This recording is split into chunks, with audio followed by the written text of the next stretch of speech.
Okay, 1003, Matt, take it away. Hi, thank you. So yeah, my name is Rynge as a part of ECSS, and I'm presenting on a project that not only was I assigned to, but the Roma was assigned to as well. So we were two ECSSers on this. The PI is Robert Edwards at the San Diego State. He's on the call, so if you have questions for him later, he should be able to answer those. And also involved in this project was his student Kyle, that's been central part of the project.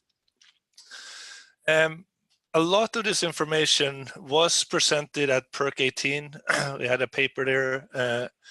I'm not covering everything in the paper, mostly because I'm focusing here on the ECSS work, and there's other things in the paper that ECSS did not contribute to. So that's a good read. What we're talking about here is a portal, Science Gateway, that enables access to SRA data. So SRA, it's a sequence read archive. It's an NCBI database. And most of us have probably seen a graph like this in the last couple of years, where the orange line is the cost of sequencing, and we see how that's going down a lot. It's not quite zero, but it's very, very cheap compared to what it was before. And because of that, we're sequencing more and more, and we are sticking more and more stuff into this SRA database. So it's growing very quickly. So for anybody that used SRA before, there are some pain points, for example, downloading and extracting the data from that database. And that's what this portal is helping a lot with, preparing that, providing it as easy web interface to that data. We do not keep all of SRA. We don't provide information for all of SRA. Mostly this is because of the PI's interest and its focus on metagenomics. So metagenomics, that's when we have where we sample an environment and we stick everything that we find in the environment into the samples. So it allows us to ask questions such as, where can I find these organisms? When I find those organisms, what else is in that environment? And where do I not find those organisms? So it may be slightly different. There's nothing that really would stop us, I guess, from expanding this and do other things than metagenomics. But this is the focus, at least for now. So as you probably already guessed, it is a Search SRA is a Science Gateway. And so ECSS helped with the Science Gateway part, as well as kind of the back-end processing and the back-end setup for that. And just like any Science Gateways, we end up with the same benefits. The users don't have to learn command lines or deal with the authentication or anything like that. But as I hinted before, a big part of like another motivator here is really the efficiency and the pain points of SRA, working with the database SRA. And here's a picture from that paper where we're comparing the scanning, which we're using the Bowtie 2 tool in this case, and comparing that to the file extraction time. So you see this is a log scale. And also note that there's no download time here. We're only talking about extracting the data, which is extracting it from the sparse SRA format into the FASTQ format that we need for the searching or scanning. And you see like 90% of the time in some cases end up with the file extraction. So the approach that this gateway has taken is to do the downloads and the file extraction and put those extracted files on a fast file system so the user only has to come in and do the scanning, and that part becomes very efficient instead of extracting every time, for example, right? The fast fast file system here. I am going to talk a little bit more about it later, but it's the Wrangler flash disks that we have access to from our compute, and that helps a lot when it comes to this performance. So if we start looking at the front end, again, this is a pretty typical Science Gateway. It is a hosted gateway at the SciGap project. So that means this is an Apache Airavata setup. And at least to me, this is the first time I worked with a hosted gateway in this sense, not setting it up, on some VM or something like that. And it's a pretty nice experience, right? Like somebody else is doing your update, somebody else is doing your monitoring, somebody else is doing your identity and authentication setup. So it's been a very nice experience. We again, looking more on what the user sees, again, this web interface, we have only 2 tools in this gateway. So the user comes in, they start an experiment, and they fill out some of this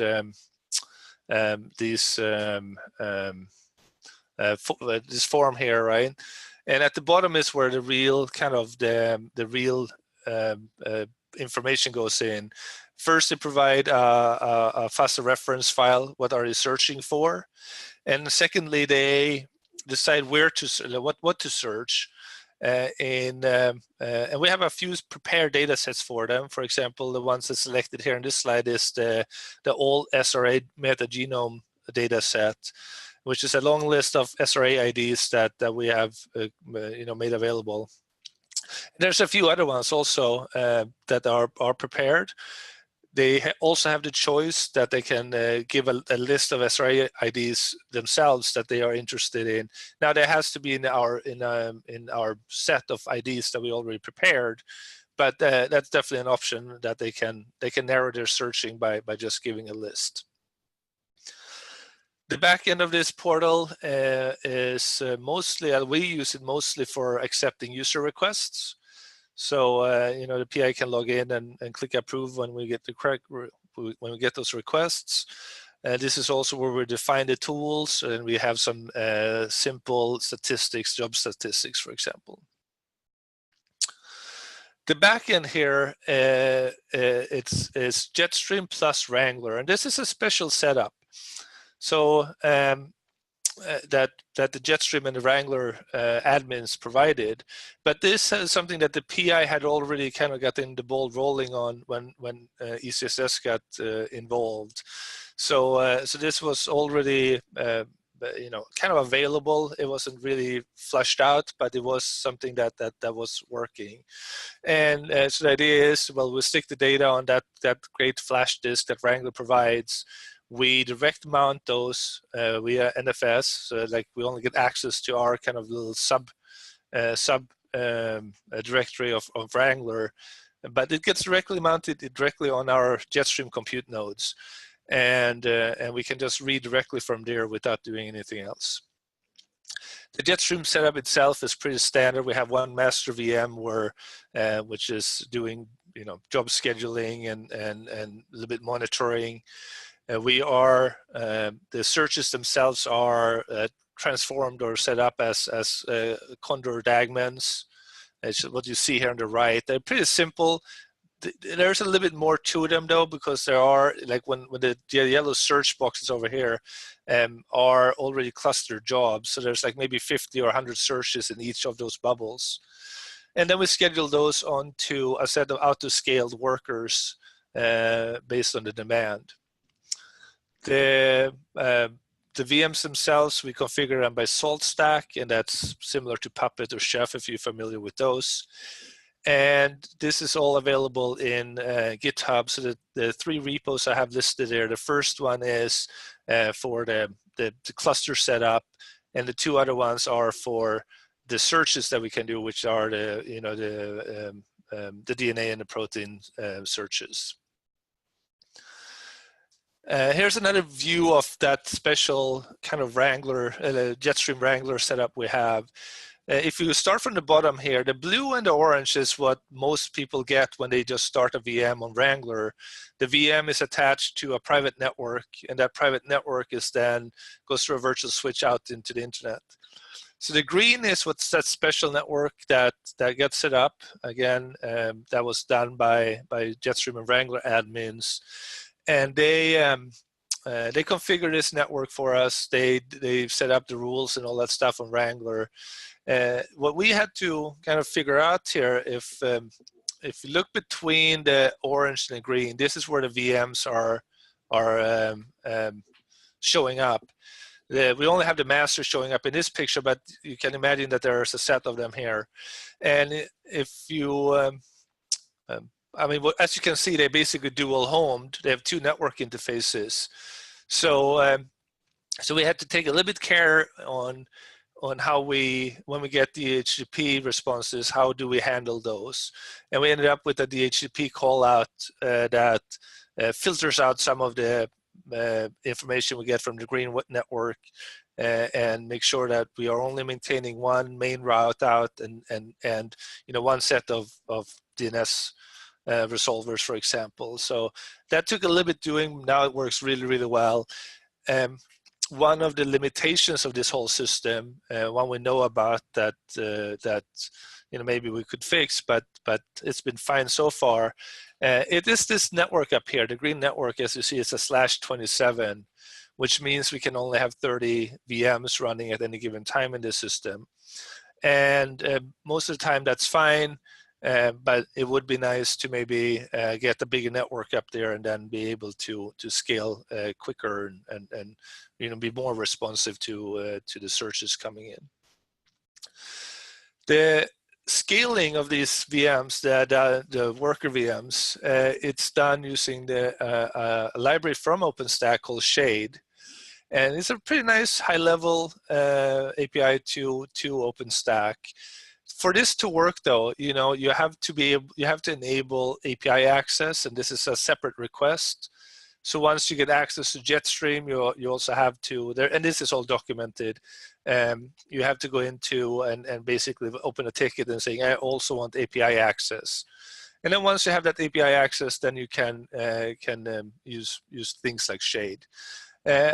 I'm pleasantly surprised by this. It's a very high level. It's higher level than, for example, Bodo, but it works really well. And so on the left here, we have a sample output of what our cron job does. It wakes up, I think, every 5 or maybe 10 minutes. It works up very regularly, and it checks the VMs on the system. So that's the first part here. If we find you know, a failed VM or a shut off VM, we're just deleting that and removing it from the system. The active VMs we just count and keep track of. And then when we get down here, we get to see how many jobs do we have, and this is determining the demand, right? Like how deep is our queue. And based on that, we make decisions if we want to scale up or not. So in this case, yeah, we needed one more server. The system thought we needed one more server. We searched available images. So in our case, we actually just look at the timestamp. So we pick up the latest snapshot we have, and we start a new worker based on that. When you do auto scaling, one of the problems you might run into is scaling down. Like, how do you determine what VM and to kill and when?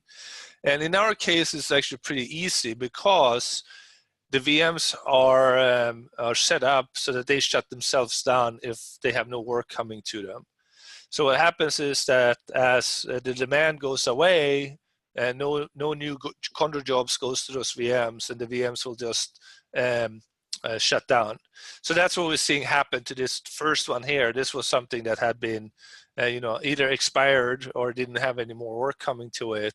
So it shut itself off, and the cron job has to just delete the server. It doesn't have to determine when to scale down. As I said, that's not automatic.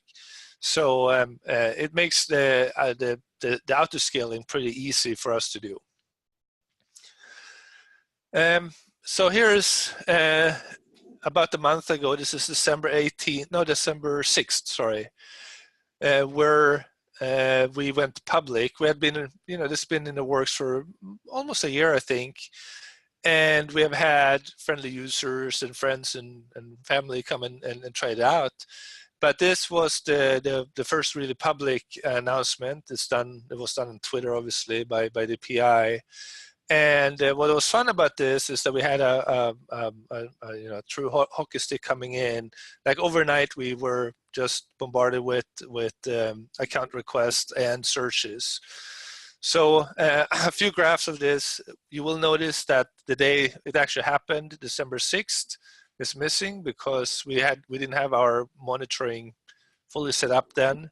So we missed the actual fun part of this. But you see, next 2 weeks or so, we had searches going the whole time. We basically had no downtime. We had a monitoring glitch here again, December 12 or whatever that is. And so for 2 weeks, it was pretty exciting. And then the winter break, and we settled into much more of a normal usage pattern where people wake up, they do some searches, and then we are able to finish them at some point that day, and then the cycle repeats. So this is the monitoring of the CPU hours and the jobs that users are submitting from inside the inside monitoring of the backend, right? So this is graphs from Ganglia, and it shows, in this case, the CPU utilization of the VMs. So we were a little bit concerned when we started out here. We didn't know if there was going to be, for example, an I/O bottleneck, or a problem with the memory and core ratios that we need to do these searches. And happily everything worked out. And as you see here, the blue is user CPU, and the red that you can barely see on top there is system CPU. So what this is showing is that we are able to read data at a rate where we're not bound by any I/O. We basically can spend all our time just doing the scanning alignments. And now the first machine you see here is the master, so that we don't want to see more than this. But all the workers look really good. And similarly, on the network side of things, we have we weren't sure about what the streaming from Wrangler to Jetstream would be like. So this is showing again, similar like the previous. We have the master VM where the network is not that interesting, but all the workers are streaming right at the 20, 30, 40 megabyte per second. And it's pretty even. There's not much of spikes or anything like that. Overall it's been a very solid kind of stream of data coming in. And at the peak there, we were about 5 gigabit per second. I know I'm switching units, sorry about that, but this 5 gigabit is pretty good continuous streaming. And again, this is limited currently by that network.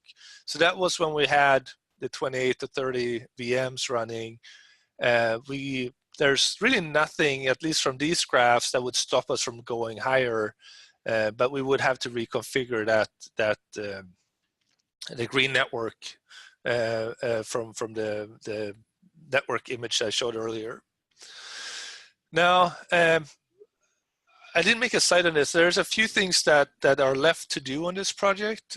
For example, we have one thing that we really want to do is be able to allow users come in with their own allocations and then charge against those allocations instead of our community allocation.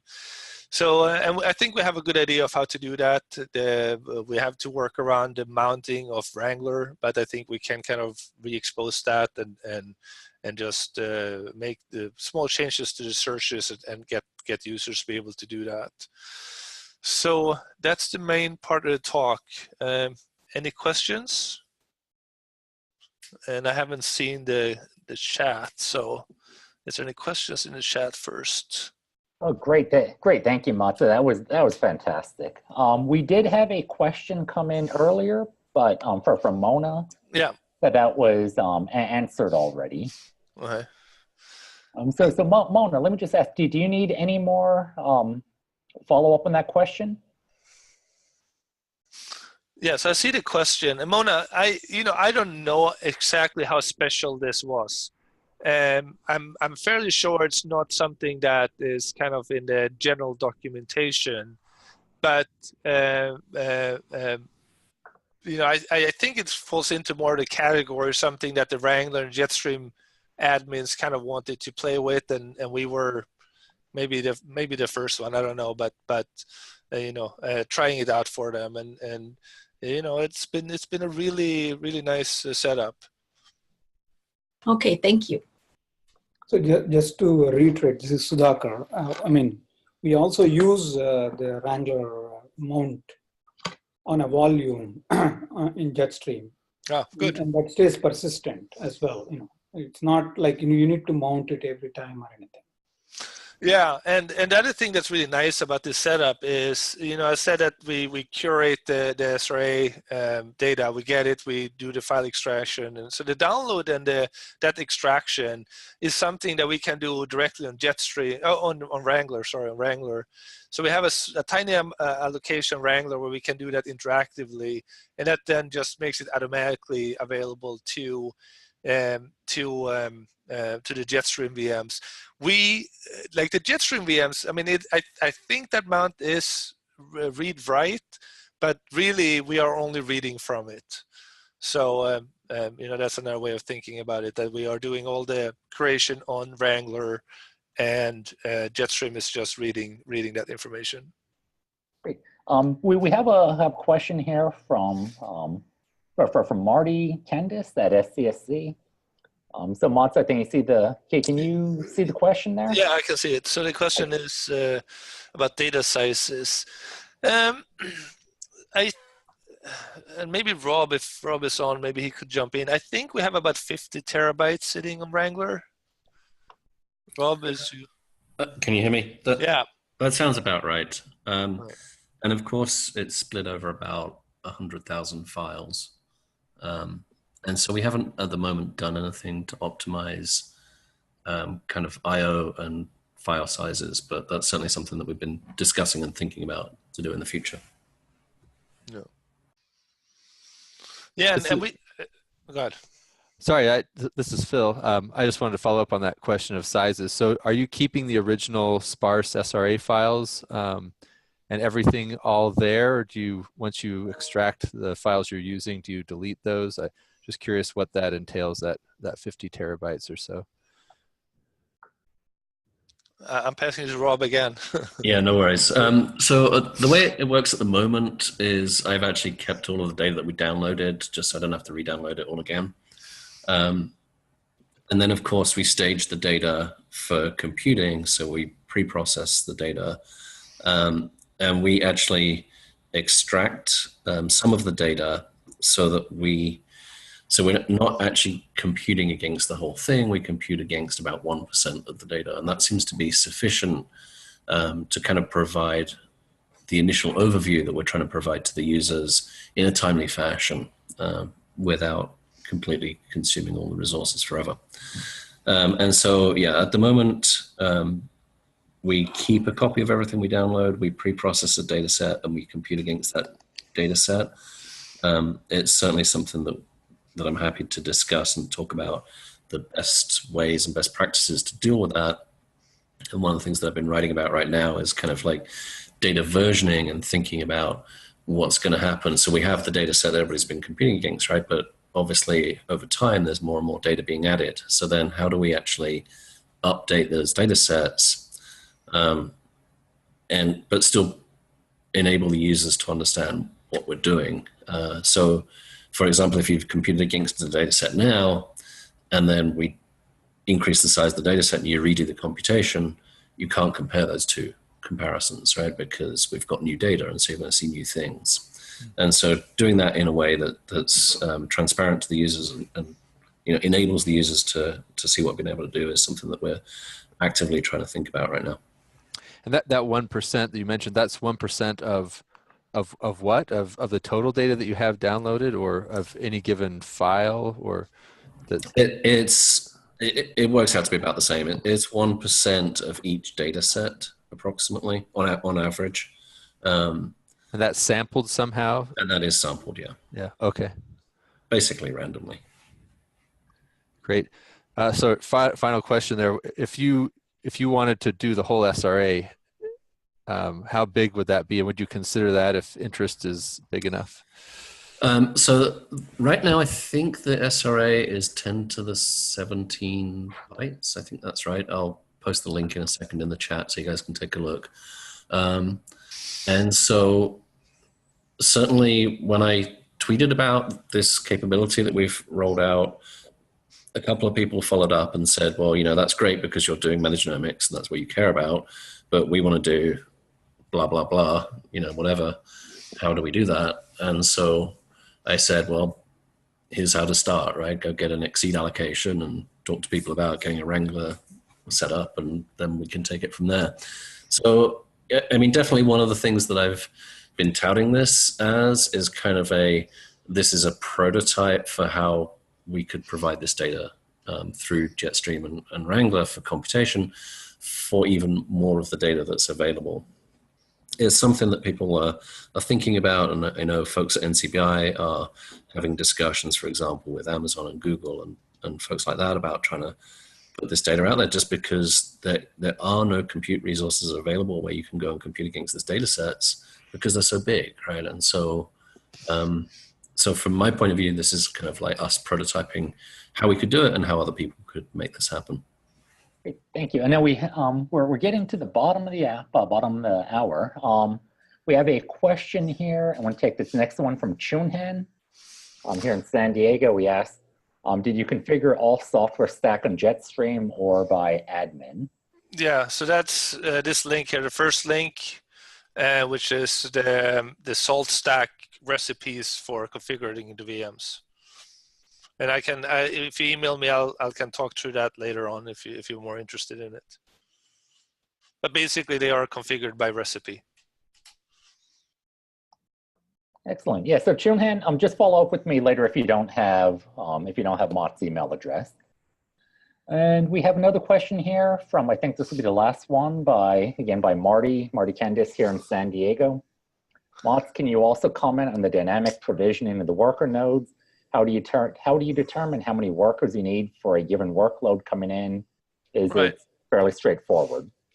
It is pretty straightforward. So if in this picture here, you see there's, we count the number of jobs sitting in a queue, right? So we're looking at queue depths. We're looking at idle jobs and old idle jobs, so we can tell, how long, not only how deep that queue is, but how is it aging. And then we just make an educated guess based on that, right? Like how many servers we might need. In this case, we only provisioned one, and we have rules basically hard-coded in a big if statement saying, if we're starting up, maybe we should, do a few VMs or be more aggressive or less aggressive. But again, this script is also in that GitHub repo. It's less than 200 lines, so there's no, super difficult things that we use to make this determination. Instead, we're growing up. We're trying to grow slowly to a point where we can serve and we have, a few or no idle jobs in the queue. All right, thank you. So we should wrap up. If we might have time for one more quick question. Otherwise, we're going to hand things over to Jeff. Thank you. All right, great. Thank you, Matza. That was fantastic. All right, Jeff, go ahead. You can cue up your presentation. Okay, thanks. Can everyone hear me okay? Yep. Great. All right, thanks very much. I appreciate the chance to show you some of the work that I've been doing. My name's Jeff Sale. I've been at the Supercomputer Center for almost 12 years now. My role has been more in education outreach and training than in visualization, but I have a background in visualization, and I'm going to spend the first part of this presentation sharing some of that background. I'll try not to dwell on it too long and go through it fairly quickly, because a half an hour is not a lot of time for what I wanted to show you. I also want to say thanks to 3 people: Dave Warner, who's the visionary behind the visualization tool and methodology that I'm going to be showing you. So if you like what you see, you can give him credit. If you don't, you can blame him. I also want to thank Mona Wong-Barnum. She's been very supportive and encouraging of some of the work that I've been doing, and Bob Sinkovitz also for actually being supportive of me joining the ECSS.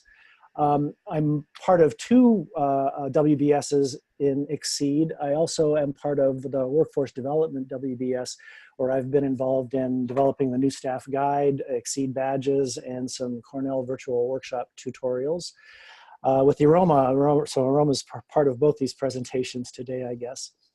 And speaking of badges, we just want to encourage you, if you don't know that XSEDE has digital badges, we're making several of them available for you to get micro certifications for your knowledge and expertise in high performance computing. And there's the link there. We'll share these slides after the presentation, of course. And actually, the presentation today is not about the work that I'm doing currently with ECSS, but this is some examples of the work that we're doing. It's a project with David Shanahoff-Kosla and Mona, and it is involving visualization of electro and magnetoencephalographic data of humans during sleep, looking for hemispheric dominance and correlations with sleep stages. So some of this work is stuff that I love to do, and it has roots from almost 20 or 30 years ago that I had been doing in visualization. I cut my teeth on the visualization tool AVS, and we were doing visualizations of EEG where we would stack 2-dimensional brain topographic maps into a 3-dimensional volume and then use isosurfaces to extract meaningful insight into those data. And at the same time, we were adapting virtual reality technologies into the clinic, some applications in medicine, including quantitative assessment. So we were gathering a lot of data with the sort of high-tech VR technologies that were available. And this is just a shout out to some of the folks that I had been working with back then. We got a lot of attention. We got some attention on nightly news, and James Clark, who at the time was CEO of Silicon Graphics. He was the founder of Netscape also. He came down to visit our lab to see if there were ways to integrate some of our work into an integrated health visualization system that they were developing. And so while we were doing data visualization, we had a sense that we were overwhelmed with the dominance of the visual system at the expense of the other senses, and we coined the term perceptual cybernetics to try to take into account the other parts of our sensory systems that can gather and interpret information. We coined the term photic chauvinism, as you know, for those folks like me who really are very visually oriented. And in that regard, not only am I a photic chauvinist, but I'm also a synesthete. I see letters and numbers in color. Synesthesia is something, it's sort of a symptom some of you may have where your senses sort of overlap. And this is a peculiar symptom of mine that I have. But I think it plays a role in visualizing data and taking a more unconventional, unorthodox approach to data visualization. So these are some shots of the early vision of what we had with hyperglyph visualization to be used in sort of a command and control setting, looking at massive amounts of data, unconventional and unorthodox types of data. Now, a company has spun off of this, taking advantage of this hyperglyph visualization approach called Singlyphics, and there's the URL right there, and they're still doing great work. They're based in Washington, DC. But the tool that I'm going to be showing you and the hyperglyph approach that I'm going to be showing you is with a tool called ANTS, Open ANTS, and there's the URL right there. Shane Saxon was the developer, and we got some good feedback early on from folks like Robert Steele, who was just blown away by some of the work that we were doing, and I'm going to give you some demos of that. Given the time constraints, I'm going to hold off and go through a brief background of what a glyph is first before I play a video for you. The term glyph has been around for a little bit more than 100 years. Generally, it's considered to be part of typographic terminology. And you're probably also familiar with the term in the context of things like hieroglyphics. So here's a brief history of glyphs, petroglyphs, hieroglyphs, Mayan glyphs. All of you are probably familiar with these. You may or may not be familiar with these mystical Enochian glyphs, or even gamer glyphs. Now, glyph approaches to information representation are becoming very, very popular in video gaming. And then, of course, everybody's very familiar with the emoticon glyphs. Probably the most common glyph in data visualization is the wind glyph, which is not actually what we're looking at there. It's more conventionally referred to as the wind barb, and generally it's designed to show wind speed and direction, where the direction of this long shaft indicates wind direction, and the barbs off the tail of it indicate wind speed. And when you visualize hundreds of these in a single image, you can get a very intuitive sense of wind speed and direction. And even WonderMap includes the wind speed and direction glyph in their visualizations. There's been some work previously done on glyph design for 3D data visualization. This article in particular took a rather conventional approach compared to the wild stuff that I'm going to be showing you, but it was very insightful and very methodical in how they approached glyph design. Here's another one on design guidelines and techniques and applications. They define visual channels. These are the sort of the parameters or the metrics that you take advantage of in visualizations to convey information, and there's a long list of them. Excuse me. And then they take into account things like channel capacity and searchability and learnability as important components to glyph design. There's also the concept of principle of small multiples promoted by Edward Tufte, one of the most famous visualization pioneers. And it applies very, very much so to some of the work that I've been doing. When you have a complex glyph and you render thousands of them in a single space, patterns emerge that you would not have expected to see. Some of you may be familiar with turn-off faces. This was an effort to leverage our ability to intuitively recognize facial features. Excuse me. And I want to emphasize the role that time plays in some of the visualizations that I'm going to be showing you. Probably the most classic visualization in space and time was Napoleon's March on Moscow, which was sort of an integrated visualization of geospatial information, temperature information, and the data representing Napoleon's army. Spatiotemporal data visualization is now so commonplace that ArcGIS has coined the term space-time cubes for an option that they provide in their applications. And other applications such as Geotime and Datascape are taking also a spatiotemporal visualization approach. But some of the work that I've done is way out there, and I'm showing it to you not necessarily because we've gained profound insight, but because I'm hoping there's folks out there in the audience who are looking for ways of looking deep into their data sets and don't really know where to begin. So the concept of visualizing both the forest and the trees is one that sort of underlies this hyperglyph visualization approach. Excuse me.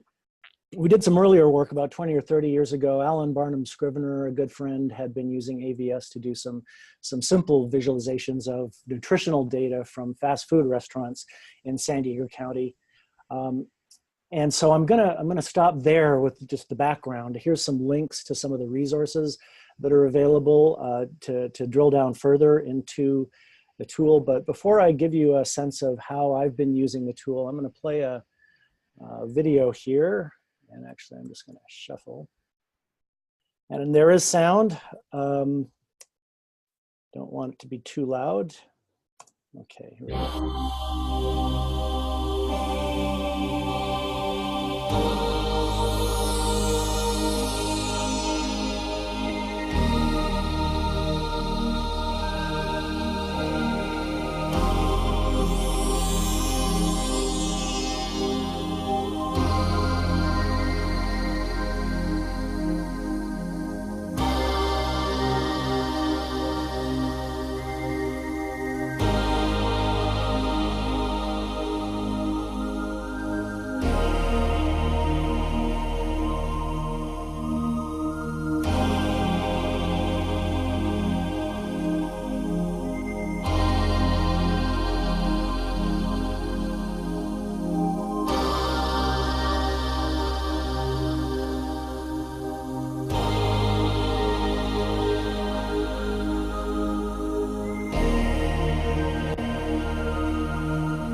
Yeah, thanks, Mona. I saw Mona's comment. I appreciate that.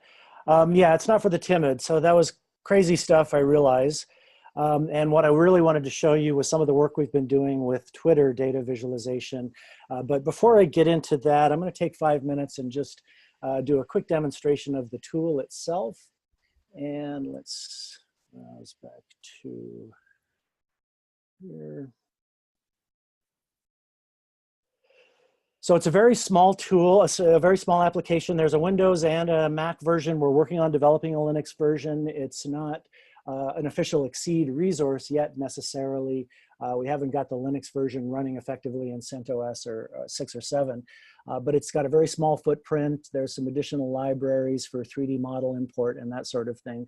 And the way it works is when you run the executable and hit the 1 key, it'll load data in the form of CSV format files. So there's 3 main CSV format files: the node file that carries information on the different geometries, and the tag file that carries metadata, text information that you can associate with the geometries.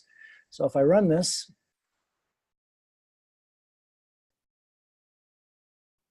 it's got a fairly crude graphical interface. It doesn't have an advanced 2-dimensional GUI with pull downs and checkboxes and menus and things like that. The company Synglyphics that is spun off of this tool, OpenAnts, has implemented those kinds of 2-dimensional interfaces. But Ants is open source, it's fully free. And when you first load the file, you can create geometries just by hitting the N key. And so by hitting the N key, you can create a series of simple pin-shaped geometries. But if you can cycle through a set of 19 different geometries just by hitting the O key, and we can cycle back to the pin geometry. I can select all of these objects and move them at one time, including the child object, which is that donut associated with the pin. If I deselect, I can click and drag that child object, and I can create children that are associated with that object as well.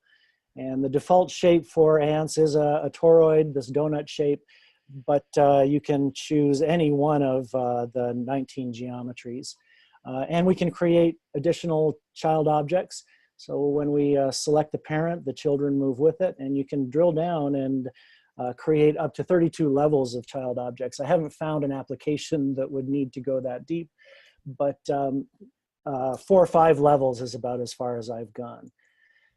There are multiple branch levels. So for example, if I wanted to move all of these objects on branch level 1, I can type in select branch equal 1, and then grab that object, and only those branch level 1 objects are the ones that are going to move.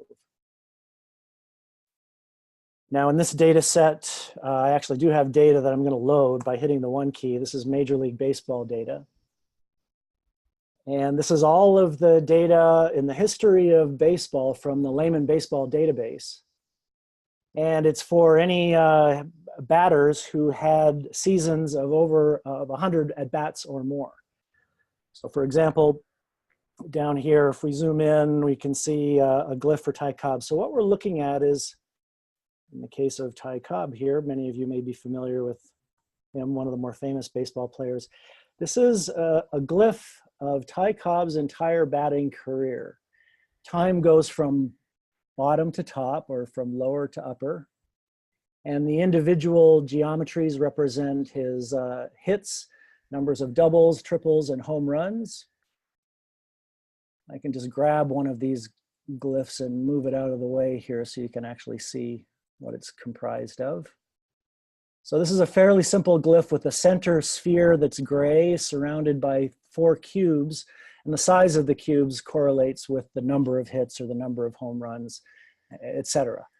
So this is one of the first data sets that I had ever visualized, and it was very exciting to see some of the details in this data set that confirmed some of the things that were already known about batting, such as when the dead ball was eliminated from the sport, when fields became smaller and home runs became more popular. And even in looking at individual careers of baseball players, for example, Barry Bonds, this is a glyph of Barry Bonds' career, where it appears, I don't want to zoom in too closely, early on in his career, he had some decent performance, and the metadata, text data hasn't fully loaded yet. There's almost 200,000 geometries in this data set, so it takes some time for the metadata to fully load. But his career got off to an okay start and actually waned about halfway through, and then all of a sudden there's this large yellow cube which represents the record that he set in home runs in a single season. But this peculiar shape of this glyph structure indicated that something isn't quite right. Typically, most baseball players' careers have more of a Gaussian type of distribution, such as maybe this player down here, where they have a fairly consistent sequence of performances from year to year. Not so with Barry Bonds, and he ultimately was shown to have been using steroids. And that's one of the kinds of things that we found very interesting with this data set. So let me move on. That just gives you a quick idea of one of the things that we've been doing with this tool. But recently, I joined a team of researchers, Jen Zymeke from John Carroll University and Kate Starbird from University of Washington. And our interest was to find ways of visualizing and sonifying Twitter data to explore bot types of disinformation campaigns. This is funded by the Office of Naval Research. NATO's Europe headquarters was attacked a year or so ago by sort of a bot attack, a coordinated bot attack. And so the ONR wanted to see if they could find ways of proactively identifying bot type behavior. So one of the first glyph designs we used just to look at regular tweet data is this simple sort of a squashed octahedron with a cylinder poking out of it. A green octahedra represents an original tweet, a red one is a retweet, and then a cyan colored cylinder coming off the top represents whether the follower count of that particular user had increased or during that tweet. And a white cylinder sticking off the bottom represented whether that user's follower count had decreased. If you render hundreds of thousands of these in a single space, you start seeing things that can be real eye-opening. And I don't have a whole lot of time to go into detail, but one thing in particular in the lower right-hand corner, you'll see cyan cylinders poking off the top and white cylinders poking off the bottom. It was those larger white cylinders that were the first things that keyed us into accounts that were maybe indicative of bots. And that's because sometimes when a bot has been identified, their account suspended and the follower count drops significantly. We were also trying to shotgun hundreds of thousands of tweets in a single space, distributed over time and distributed along the axis for top tweeters, looking at the top 20 tweets and color coding those to see if there were any kinds of things that would jump out at us. These glyphs were very, very simple. They were just simple geometries that were color coded. We were also doing some things with sentiment analysis using text blob and Python for different types of hashtags that were political in nature. This hashtag, this Twitter data set was for hashtag Manafort trial. A lot of this was just exploratory though, that didn't involve a sophisticated glyph design. Our first real serious glyph design was this one right here. We designed this circular glyph in which time proceeds from midnight at the top through 6 a.m. on the right, noon at the bottom, and 6 p.m. on the left. And the tweets, individual tweets, are spokes that go around this axis. If we look on the left here, the gray spoke is a retweet, a green spoke is an original tweet, and then we associated additional geometries to represent things like how many uppercase characters were in the tweet text, whether the word Trump or Obama was in the tweet text, the number of URLs in the tweet, the number of special characters in the tweet, number of hashtags, and so on. This gave us some interesting insights when we looked at many of them at once, but it only allowed us to look at single days type of behavior. So then we expanded this sort of stacked individual days into a tower type of format. So we could see much more insight into individual daily tweet behavior.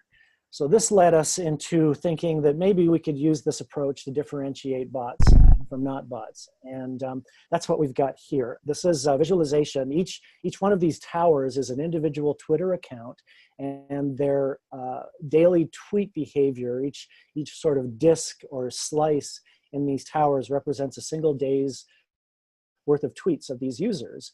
Some users only tweeted, and an interesting limitation of Twitter is that you're only allowed to collect the most recent 3,200 tweets of any particular user.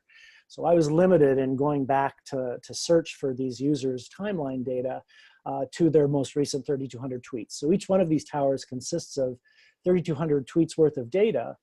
And then visually, distinctly, we can see along the bottom, there are more users with very, very few daily tweets, which indicates that they were tweeting hundreds and hundreds of tweets in a single day, very much like what you would expect from a bot. A number of other features that we observed in this kind of visualization as well, but we were very excited about the different types of idiosyncrasies that a bot type of an account has that non-bot does not have. We also tried to visualize, we used Botometer. Botometer is sort of a bot algorithm to determine whether you do have a state-backed account or a bot. It comes with a set of about 16 different parameters. So this was the glyph design that we used to visualize these bots. And then when we array hundreds or thousands of them in a single visualization, certain types of patterns are revealed. Part of this project is also to sonify, to find ways of visually and auditorily revealing insights. So I'm going to play you a video of something that we tried in which we're sonifying as well as visualizing what looks to be bots. Now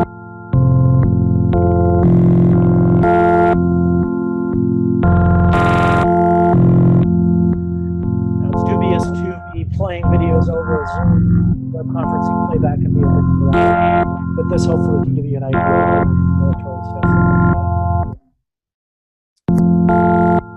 The way this was done essentially is it was I converted the numbers in MATLAB from simply numeric values to different frequencies, tonal frequencies, and volume of those frequencies.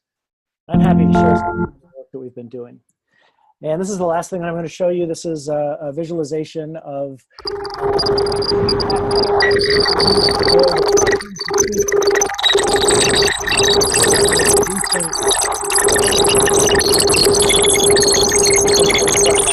caravan.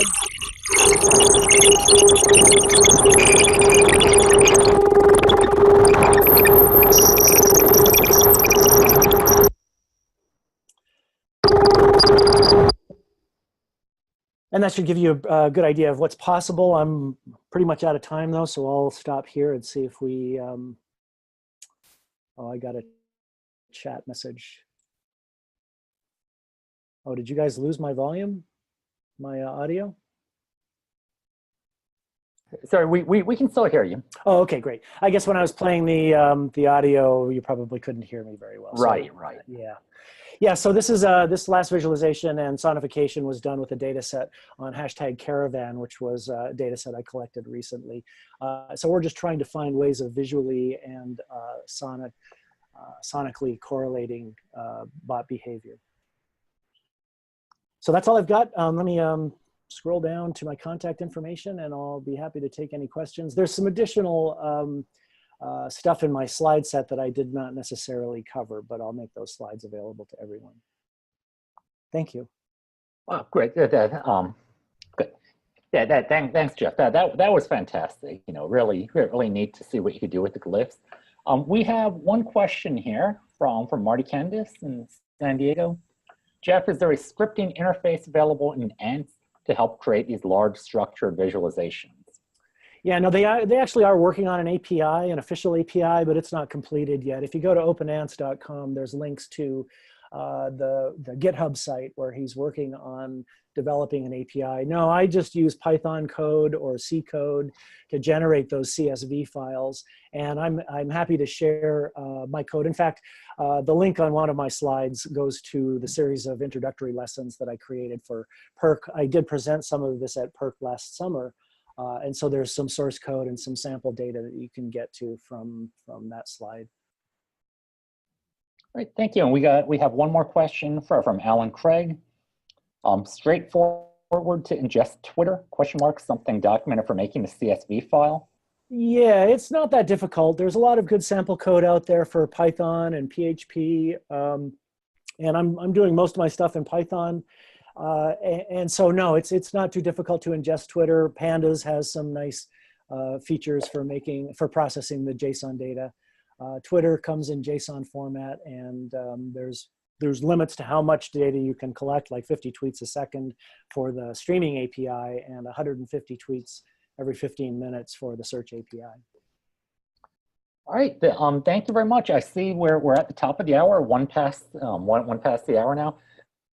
I want to again thank both of our speakers. Presentations will be available on the ECSS Symposium page shortly. And for those of you who are still here, as I mentioned at the beginning of the symposium, we have most of the slots open for presentations this year. So we're booked through February, but after that, we're definitely looking for speakers. So if you're interested, let me know, and I will see you all next month. Thanks, Bob.